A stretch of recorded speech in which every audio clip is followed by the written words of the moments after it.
네, 뉴스의 라이브가 시리즈로 전해드리고 있는 민상을 부탁해. 오늘은 통일 분야 나라 살림을 책임지고 계시는 권영세 통일부 장관을 스튜디오에 어렵게 모셨습니다. 장관님 예, 안녕하십니까? 예. 안녕하세요. 새해 복 많이 받으십시오. 네, 새해 복 예, 많이 받으시고 예, 예, 건강하십시오. 고맙습니다. 예. 자, 권 장관님 어렵게 모셨는데 궁금한 게 많아서요. 바로바로 본론으로 들어가서 질문을 드리겠습니다. 남북 관계가 북한의 전례 없는 도발 때문에 꽁꽁 얼어붙었다. 이런 걱정들 하시는 분들이 많으신데 우리 권 장관님께서는 통일 분야의 책임자신데 지금의 남북 관계 일단 총평을 하자면 어떻게 지금 평가하고 계십니까? 많은 분들이 평가하시는 대로 지금 남북 관계는 작년 도발 이후 좀 얼어붙어 있다, 혹은 긴장이 굉장히 고조돼 있다 이렇게 평가할 수 있을 것 같습니다. 예. 그래서 또 말씀이 나오겠습니다만은 앞으로 그 한반도에서 긴장을 좀 줄이고 대화가 시작될 수 있도록 하겠다는 게 이번 통일부의 올해 아주 중요한 업무입니다. 그런데 이제 장관님, 우리 윤석열 정부의 대북 정책의 핵심은 담대한 구상 예, 아니겠습니까? 예, 예. 북한이 실질적인 비핵화 조치를 취하면 그에 상응하는 지원 같은 걸 해준다. 이게 이제 담대한 구상의 예. 큰 골자인데 이게 어떻습니까? 북한 같은 경우에 지금 이런 담대한 구상을 단칼에 거절을 했고 원색적인 비난을 쏟아내고 있는데 이 담대한 구상의 계획 이거 좀 잘 될 수 있을까요? 어떻습니까? 그 담대한 구상이 말씀하신 대로 윤석열 정부의 소위 시그너처 대북 정책이라고 할 수 있는데 사실은 대북 정책 전반 통일까지 바라보는 부분이라기보다는 이제 비핵화지요. 근데 이제 남북 관계에 있어서 비핵화가 가장 핵심적인 부분이니까 당연히 중요한 정책인데 지금 이 담대한 구상 같은 경우는 과거 정부의 대북 정책하고 조금 다른 부분이 있습니다. 과거 대북 정책들 같은 경우는 이게 북한이 결심하면 어떤 식으로 우리가 북한을 도와서 서로 잘 살게 하겠다 이런 내용인데 담대한 구상 자체는 이 북한이 대화를 거부할 경우에 예. 어떠한 방식으로 대화까지도 이끌어내느냐 하는 그런 그 방법도 소위 내재되어 있습니다. 그게 여러 차례 그 언론에도 나왔습니다만 3D, 3D라고 일단은 북이 저렇게 핵을 개발하고 도발하고 이런 부분에 대해서 확실하게 억제한다라는 부분, 억제가 영어로 이제 디터런스라고 얘기를 하니까 그렇고요. 그다음에 예. 이제 그래서 도발하고 핵을 계속해서 개발하고 이런 부분들을 단념토록 시킨다.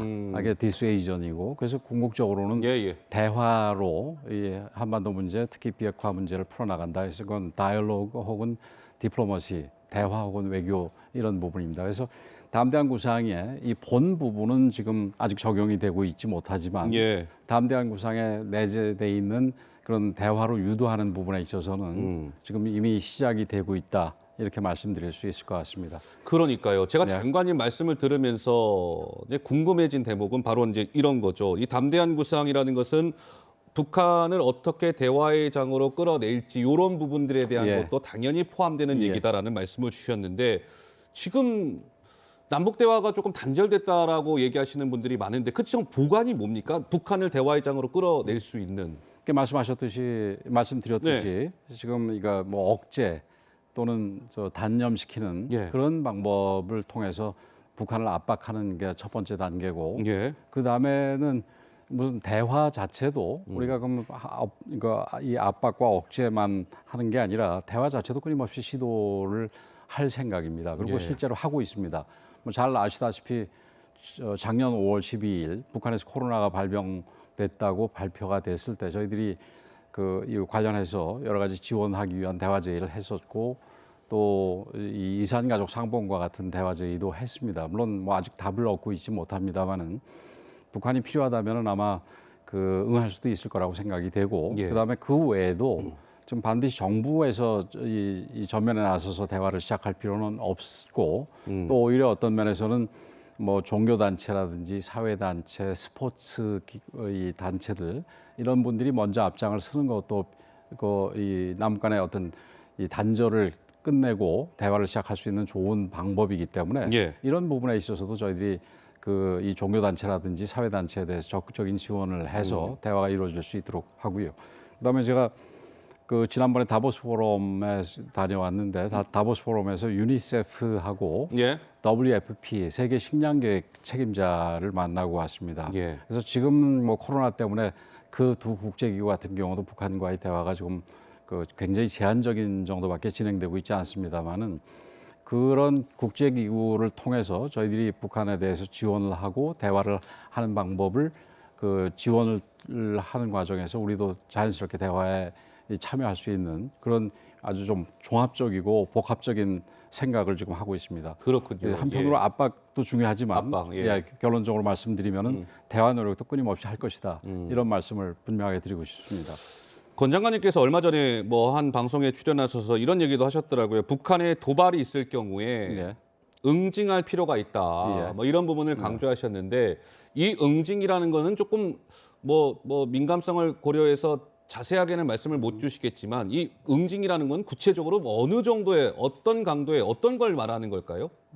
뭐 지금 그 북한의 뭐 새로운 도발이 어떤 도발이 있을지를 모르는 상태에서 예, 예를 들면 핵실험이라든지 예, 뭔가 또 무인기 도발을 또 다시 해온다든지. 예. 그래서 뭐 우리의 뭐 응징이라기보다는 단호한 대응이 더 예. 적절할 표현일 것 같은데 그 구체적으로 지금 저희가 나열하기는 적절하지 않겠습니다만은 예를 들어서 9.19 합의에 대해서 효력을 재검토하는 부분부터 시작해서 군사적인 부분에 이르기까지 여러 가지 우리의 그 대응 수단이 있을 겁니다. 그러나 분명한 거는 이 북한이 어떤 도발을 했을 때 예. 우리가 이렇게 유화적으로 그냥 감수하고 넘어가는 것은 이 남북 관계를 위해서 바람직하지 않고 북한에게도 좋지 못한 신호를 줄 수 있기 때문에 반드시 단호한 대응은 필요하다.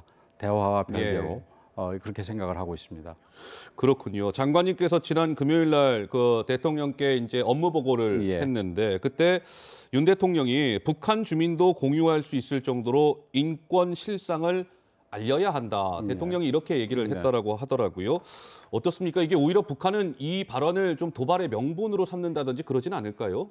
저는 뭐 북한이 지금 뭐 도발의 명분으로 삼는 게 뭐 우리가 합리적으로 생각하지 못한 부분까지 다 이 명분으로 삼으니까 우리가 미리 예측할 수는 없습니다만 그 자체를 가지고 이 명분으로 삼는 거는 합리적이진 않다고 생각을 합니다. 그 대통령께서 업무 보고 때 뭐 여러 가지를 강조하셨는데 우선은 통일 준비를 철저하게 하라. 그다음에 이 탈북자들에 대해서 잘 관리를 해야 된다. 그다음에 세 번째가 이 북한의 실정이라든지 남북관계의 현실이라든지 특히 북한 인권 관련 부분에 대해서 우리 국민들은 물론이고 그게 우리가 통일부가 적극적으로 알려서 심지어는 북한 쪽에도 환류될 수 있도록 예. 그 노력해라 이런 말씀을 하셨는데 아주 그 적절한 지시셨다 이렇게 생각을 합니다. 예. 사실 북한 주민들도 어떤 면에서는 이 폐쇄적이기 때문에 다른 지역에서 자기가 살고 있는 지역 외에 다른 지역에서 무슨 일이 일어나는지 잘 모르고 있지 않습니까? 그래서 그런 부분들을 알려줄 수 있도록 우리가 적극적인 홍보 노력을 하는 것도 필요하다고 생각을 하고 예. 그 부분에 대해서 준비하고 있습니다. 또 업무 보고에서 남쪽 체제 중심의 통일을 예. 윤 대통령이 이제 언급을 했는데 이 일각에서는 흡수 통일을 뜻하는 거 아니냐 이런 해석도 나왔습니다. 근데 어떻게 좀 받아들여야 될까요? 그건 뭐 전혀 아니고요. 예.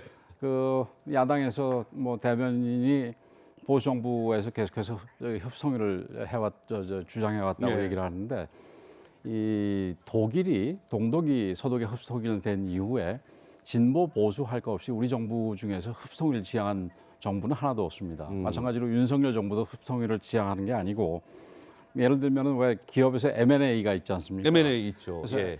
그래서 M은 합병이고 A는 인수 혹은 흡수라고 여기 이 통일 방식에서는 흡수라고 할 수가 있을 텐데 우리가 A를 추구하는 게 아니라 우리는 M을 추구하는 겁니다. 예. 그래서 그 M도 자유민주적 기본질서에 입각해서 평화통일하자는 얘기입니다. 아, 그렇군요. 예. 알겠습니다. 자, 권영세 통일부 장관을 모시고요. 여러 가지 윤석열 정부의 대북 정책의 뭐 현주소도 점검해보고 앞으로의 미래도 좀 점검할 수 있는 그런 기회가 됐던 것 같습니다. 권영세 통일부 장관이었습니다. 말씀 잘 들었습니다. 예, 감사합니다. 고맙습니다. 예.